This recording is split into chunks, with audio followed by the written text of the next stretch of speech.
Hello, my name is Wildstag, and thank you for tuning in to another used book rant. Today I'm going to be discussing this book, Whistler's Way. The subtitle is A Thru Hiker's Adventure on the Pacific Crest Trail, written by William Monk. This is a book from 2020, first edition. I purchased it for $7 from the look of it, and I'm fairly certain that I bought this at Page One Books here in Albuquerque, New Mexico. The author has, in the introduction of his book, the cover of his first book, Whistler's Walk, the subtitle for that one being The Appalachian Trail in 142 Days. That was the cover of his first book and documented his 2017 Appalachian Trail journal. That one got a lot of attention. Whistler is his trail name, and for those that do not know, I feel like I have to step back a bit. For those who do not know, the Pacific Crest Trail is a long trail, I believe the second of three long trails in foot trails in the United States of America. The first one being the Appalachian Trail, which is basically a trail for the easternmost ridge line of the Appalachian Mountains from Georgia to Maine. And there's been some talk in other books, and I want to say there's a book behind me called On Trails that discusses it. I've been meaning to do a rant about that one, and I haven't, so maybe you'll see it in the near future. This book focuses on the Pacific Crest Trail, which is the second of those three trails, founded a few years after the Appalachian Trail. There's a map in the front of this book, if I can find it. Here you go. So it's not necessarily the westernmost ridge. If it were, it would cross near San Francisco, which would probably be akin to how close the Appalachian Trail gets to New York City in terms of trail culture. But it's not, and it follows a ridgeline a bit inland. So these long trails are completed by hiking enthusiasts, backpackers, who will carry their gear, their bag, their sleeping pad. Sometimes it's just a blanket instead of a sleeping bag, or a quilt or something like that. A couple sets of clothing, meals, water filter, and that's a really important item, as well as other necessary goods. Some people will bring trekking poles, some people will bring cameras, some people will bring, books, cards, musical instruments, something that will keep their mind going and fresh on these long trails. And as he says in the cover for Whistler's Walk, that's 142 days. That is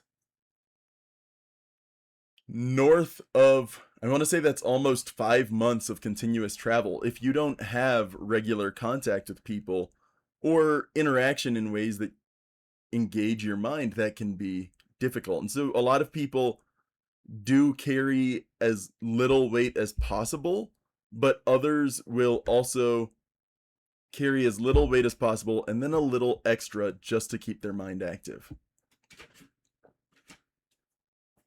And in one of my favorite documentaries, Trek, it details a through hike of the Appalachian Trail in the year 2001 that these four friends, fresh out of college, before they get into their professional lives, decided to hike the Appalachian Trail, one of whom got injured, hit by a car in Southern Virginia, and he was injured leg, I want to say broken leg. He wasn't able to hike or really through hike with them. And so it was really the three of them completing this journey, and the various people they interacted with the various events that happened along their way, stories of trail angels, people that would give them a hitchhike, like give them a ride in the truck bed from the trail to a town, and then bring them back to the trail from town with, you know, Gatorades, like 32 packs of Gatorades, which of course these people will carry because something like that does taste great on the trail and it's something different. And you had, snacks or adventures and the people you interacted with. In Trek, they have this bit on the like gallon milk challenge, and one of the people succeeds and one of them doesn't. And one of the important components of backpacker culture on these longer trails is that people tend to have a trail name. And you can think of it in the same way as like a handle online, a username. My name is Wildstag, but my actual name is something entirely different. Online, I go by Wildstag or Wildstagman. And so you'll see me on different websites using that handle. In trails, usually a shelter, a hut, somewhere, a campsite where a lot of people gather, there's a logbook and you sign in, you say, Wildstag was here 2026 August 23rd. And then you say, didn't pack enough water at the last spring.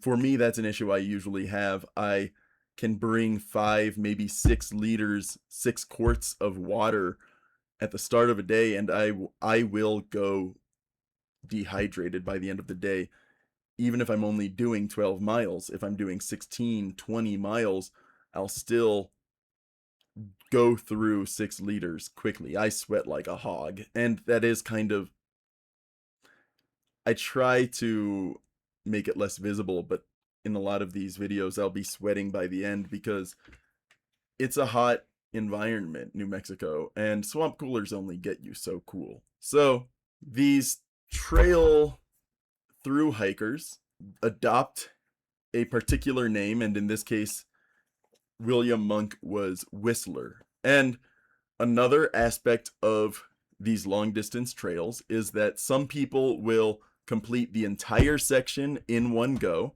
and that is called through hiking, and others will hike portions of it and through multiple years worth of time will complete the entire length of it, and these people are called section hikers.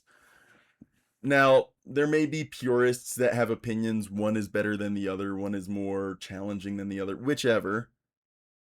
But in general, no one gives a shit about that. No one cares about whether you section hike or through hike, except insofar as being put into the log books at the end of the year to say, this person hiked northbound, this person hiked southbound.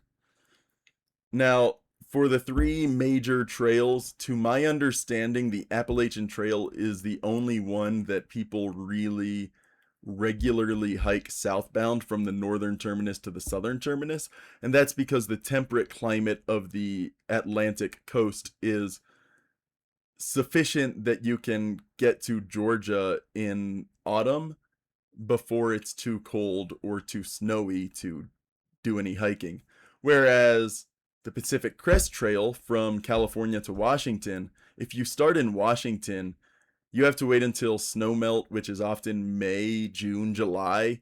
And by the time you get to the Sierras, the Sierra Nevadas, which are the Sierra Nevadas are a big obstacle in most through hikes, you would still be encountering snow late into the season. So a lot of people, what they do, same with the Continental Divide Trail, which is the third of these big 3 trails, you can't really do southbound on that one. It's just not realistic. So Whistler hiked from the southern end to the northern end and documented his travels.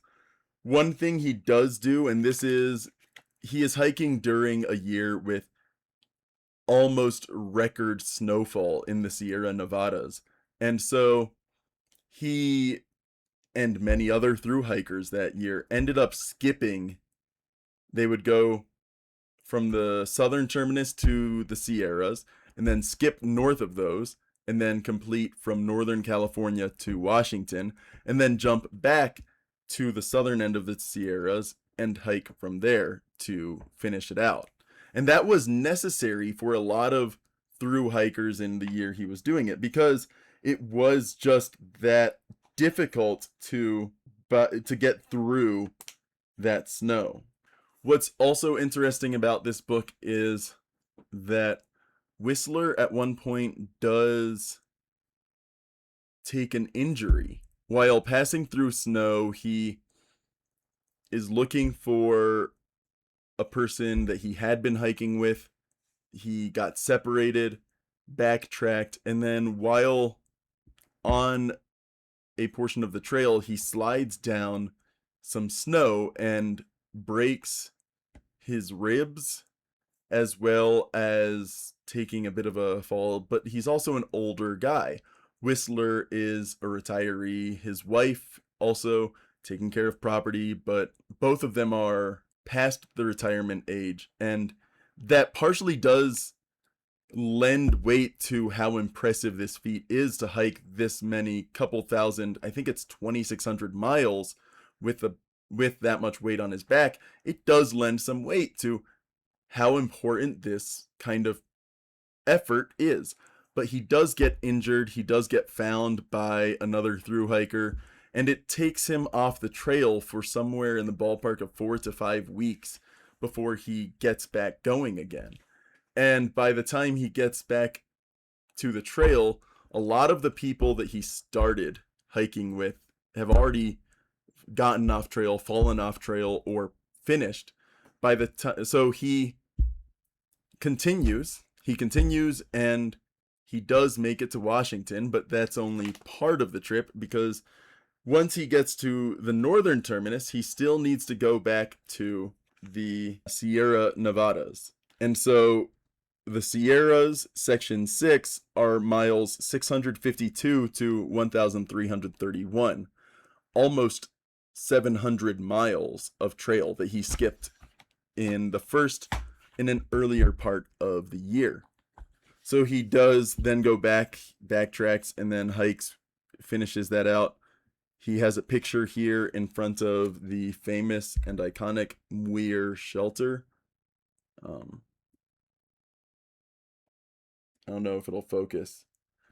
Muir being John Muir, the first president of the Sierra Club, as well as being one of the founding fathers of the national park system. And a lot of the Sierra Club's efforts in the last century and a half have been, I don't want to say century and a half, but it's well over a century now. Their efforts have been to keeping public land wild, and one of their biggest kind of battle cries, in a way, their biggest failures too, in a sense, like the way you remember the Alamo is for Texas, the Glen Canyon and the Glen Canyon Dam is to the Sierra Club. And so they maintain in the Sierra Nevadas the Muir shelter. They also maintain a lot of the Pacific Crest Trail, and they do a lot of outreach and support of public lands and wilderness areas. So it is an interesting component of it. He passes through that area. He has a good picture here of Mount Rainier earlier in the book. And I've seen that mountain a couple times, including from Seattle and from the drive to Seattle. It is a breathtaking, stunning mountain. Cool little moments. There's this one, the Sead Cafe, home of the Pancake Challenge. The sign says Sead Cafe, home of the infamous Sead Pancake Challenge, along the Pacific Crest Trail. He does encounter some southbound hikers, but they skipped ahead and started southbound north of Ashland. He said, "I'd have to see for myself what the trail conditions north of Ashland would be. While everyone else I'd met at the cafe was planning on staying in town, my plan was to keep going. I did a quick resupply at a little convenience store and hiked on. I really thought I was motivated, but I hit the wall at 2:30 p.m. after I'd started what seemed a near vertical climb out of Sead Valley and discovered that I just wasn't feeling it. I got 1.5 miles up that climb and came to a water source. I pointed out to myself that I had just passed a lovely tent site that was a mere 1/10 of a mile back. I don't know if it was that mushroom and Swiss smothered burger weighing me down, the gallon of Pepsi I drank, or if I was just plain tired. I debated going further, and after a 30-minute debate with myself, I hiked back to that tent site and pitched my tent. Tired, won over. I was just 34.2 miles from the California-Oregon border, but as I said, tired, won over. I started fresh at 6 the next morning, finished the 4,000-foot climb I'd started unsuccessfully the afternoon before, and headed for Oregon. Once I got to the ridge, it was hiking as hiking should be. Cool breezes, a nice tread, and bright, clear skies. I walked through a beautiful forest that had obviously been severely damaged from a fire, who knows when, but was now in a recovery stage. There were huge conifers with charred bark but full canopies, thick and green, proud survivors of a fire which had taken many of their kin. So it's that kind of writing style, and he has a really fun journal, this log to read. I see on the back cover it says $16.99 US dollars, $22.99 Canadian. I paid $7 for this, and I think having read the book now, and this is one of those things I never really discussed, but I could. A lot of these books I could just as easily read in a library and then buy new if I felt like it. And some of these books, I feel like I would have rather paid the author the $16.99, and however much goes to the author and how much doesn't. But buying used, none of it goes to the author. Having read it now, I would pay $17 for this book. Now, that being said, I am a backpacker at heart. I am a wilderness traveler at heart. So this kind of content is right up my alley. But even if you're not a hiker, a backpacker, someone who does things outdoors, I think this is a good way to expose yourself to that kind of world and maybe even inspire you to get outside and try some of these kinds of trails. Maybe you're not doing 2,600 miles, but even if you're only doing a 30-mile hike and this is what inspired you to do it, I think that's incredible. So this book, Whistler's Way, I really loved it. And I think that if you have watched and enjoyed any of these kinds of book rants on this channel before, you should pick this book up too. Yeah, my name is Wildstag, and thank you for tuning in to another used book rant.